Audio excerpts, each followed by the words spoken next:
Alright guys, welcome back to All Things Outdoors. And today we're out here in the woods.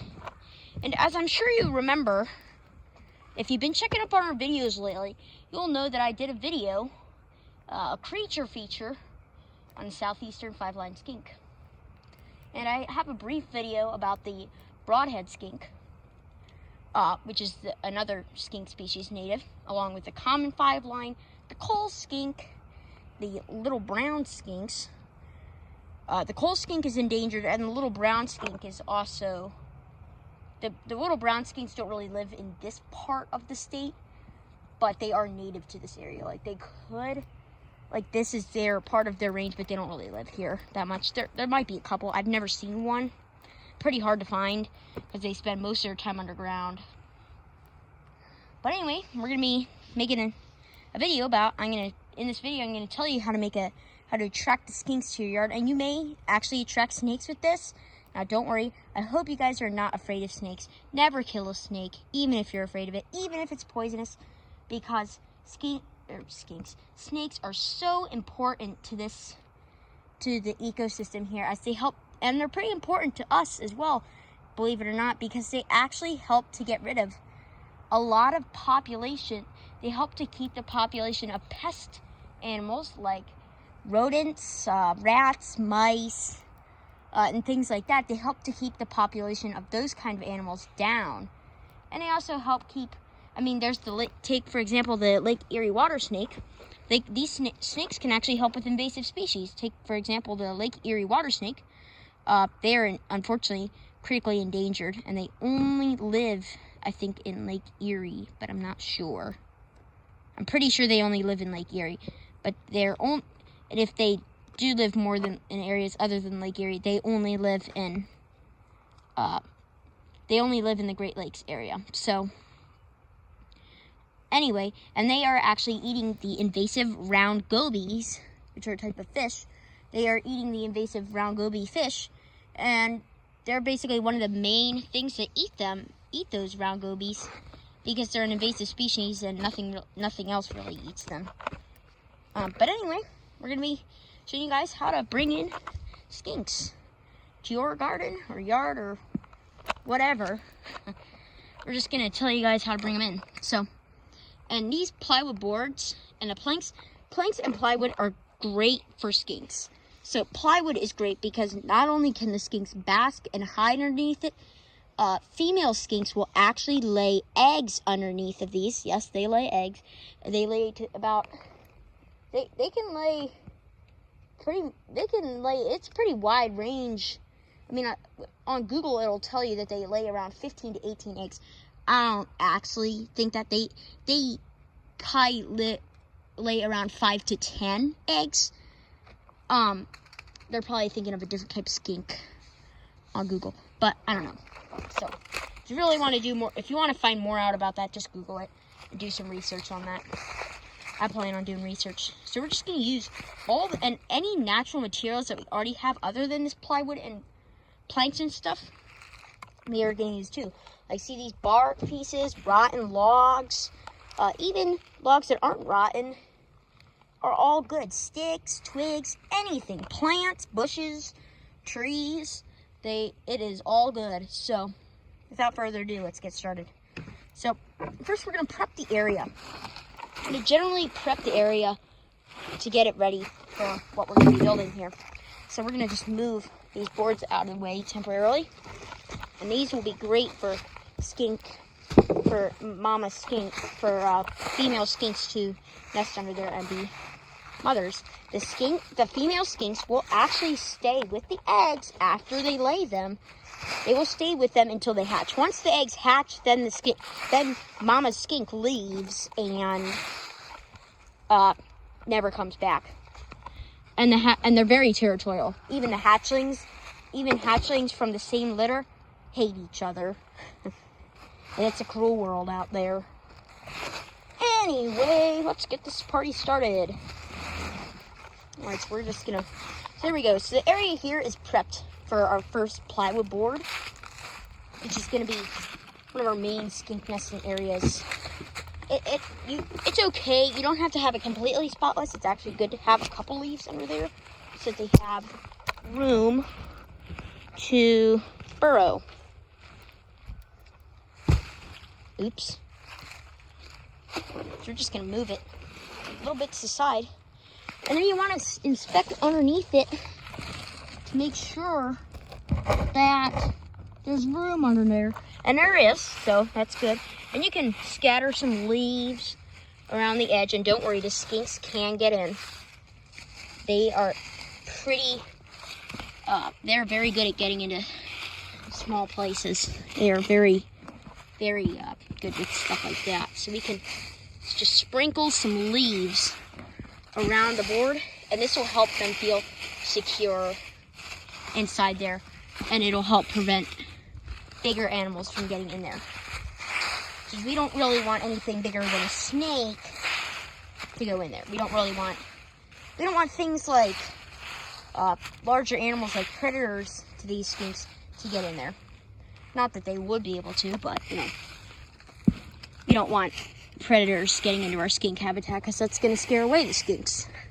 Skinks don't want predators. And there we go, look at that. So, perfect. And now we're going to build another one. Where you get another board. Basically, same kind of board. And this one, I'm going to prep as well. You're going to have to prep the area. Move these planks. We do got a little bit of vegetation underneath. That's okay. It'll grow around the boards. I'm just going to move it. All this stuff that's around here. See that? I want to get it all out because you want to have ample amount of room, a pretty ample amount of room in there for the skinks to move around inside the habitat. Move around underneath these boards in our habitat. Because the skinks will only come here if they feel comfortable and if they feel like this is a safe place for them. There we go. Perfect. So all the boards are in. Now it's time for the planks. And these planks and plywoods are so versatile, are such versatile surfaces for these skinks because they can hide underneath them, they can bask on top of them, they can hide underneath them, they can live in here, lay eggs underneath plywood boards. It's basically an all-purpose, plywood is basically all-purpose animal materials. It's basically all-purpose for every single animal, every single place. They will love it. They love planks and boards. It's actually a pretty good series on YouTube I watched about skinks. It's called Skink Paradise. I recommend it to you. It's pretty good. By Sherry Holton. So if you haven't seen Skink Paradise, be sure to check it out. It's pretty cool. We're gonna get some more of these planks here. And even if they are just kind of in a pile, the skinks will still use them to their advantage. In fact, they like cramped areas that don't have much room because that just makes them feel safe and secure when they're hiding from predators. As we know, since skinks are such a common animal around here, that means they're a pretty large food source for many other predators, which are just as adapted at catching the skinks as the skinks are at avoiding them. So it's very important that we make sure that this is a safe place for the skinks. And we're basically just extending this first skink habitat that I built. Pretty small, but the skinks loved it. So lots of skinks. There was 2 of them. I think 3. There's 3 of them that live. There's 5 of them. Actually, I think there's 6. Maybe even, yeah, there's 7 skinks that live from here to the end where that tree was, where it was uprooted. So lots of skinks live in this area. So it's very important that we make it a good habitat for the skinks to live in. And I think the skinks will like this, and they will live here for a long time. And they can hibernate underneath these logs. That's where they hibernate. They hibernate deep inside rotten logs, deep underground in old rodent burrows, other old animal burrows. They hide deep inside rotten logs and ride out the winter. Because rotten log is actually, contrary to a lot of people think, it's actually a very good insulator because it has all those tunnels and pores and areas. Like, see this? Like, see when I squish this, look how soft that is. See how squishy and spongy looking that is? That makes it a perfect spot for animals. That makes it a perfect insulator because it has all those pores which hold in air, which makes it a very good insulator. So, very important that we leave these undamaged, rotten logs in place for the skinks to live in during the winter. Now, you may be thinking, well, then, if you're saying that, then why'd you just rip open that whole area? Well, I did that because now skinks can go inside that rotten log. Now skinks can go in there, and they can hide in there whenever predators come. And we got more planks that we can use to continue building our habitat. Make it just a perfect area for skinks to live in. And you may be thinking, this just looks like a complete mess of piled boards. And it is. It is. And that's the point. You want it to be kind of messy. If it's messy looking, the skinks will like it, because that means there's lots of areas for them to go in and hide. That's why they love brush piles, piles of sticks, rotten logs, like stuff like that. They love that. There's 3 of them that live in that tree, at least. I caught 2 from here. I caught one in this area, and I caught another one over there. And I'm planning on hoping to find a female so we can hopefully breed the skinks. And then and obviously the babies will be released back into the wild with the parents. But I'm going to keep female skink. Male skink will get released once I see that female's pregnant. And then the female, obviously we don't want to separate the female and her eggs until they hatch. So yeah. We're going to get a couple more material. We're going to get some more materials, and we're going to continue building this thing. I actually have another habitat over there with all the bark on top of that log. I peeled it up and found a couple skinks in there. So I was like, oh, you know what? That would make a perfect skink habitat. So then what I did was I put the bark back, and I put it back in better positions than what it was already in. And now the skinks love it even more. I haven't seen them lately because it's been cold. I haven't seen them since yesterday because it's been cold. But when it was warm, they loved it. And I bet they will come back once it warms back up again. Look at how dry this dirt is. Pretty crazy. Especially considering that we just had rain yesterday. And we're going to have more rain tomorrow. And I haven't been checking the culvert lately, so I bet there's a huge clog at the end. I'm going to check it when this rainstorm is, because if I do it now, it's just going to get clogged again. So there's no real point. But I bet there's a huge clog because I haven't checked it in like a month and a half, 2 months. So I bet it's very, very full. I bet it's very clogged. Anyway, let's get some more materials. Like I said I was going to do. So as you see, we have lots of planks here. There's a good plank.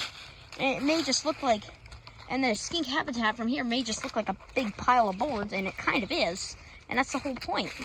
This is perfect for skinks to live in. The skinks will love this. And they can go inside this tree. It's just a perfect habitat. We got this rotten log here.